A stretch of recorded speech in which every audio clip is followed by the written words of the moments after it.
Tidak hanya merobohkan plafon rumah, namun akibat ledakan tabung pompa balon ini juga mengakibatkan penyangga atap rumah patah. Ledakan tabung pompa balon ini diduga akibat besi penahan pada tabung patah sehingga memicu ledakan. Dalam tabung pompa balon tersebut diketahui mengandung soda api untuk mengisi balon udara yang biasanya dijual ke anak-anak.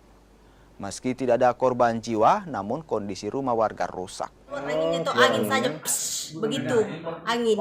Pas habis ledakan ibu langsung keluar lihat, masuk dalam lihat. Iya, pas saya keluar sudah ini, saya lihat tabung masih utuh semua.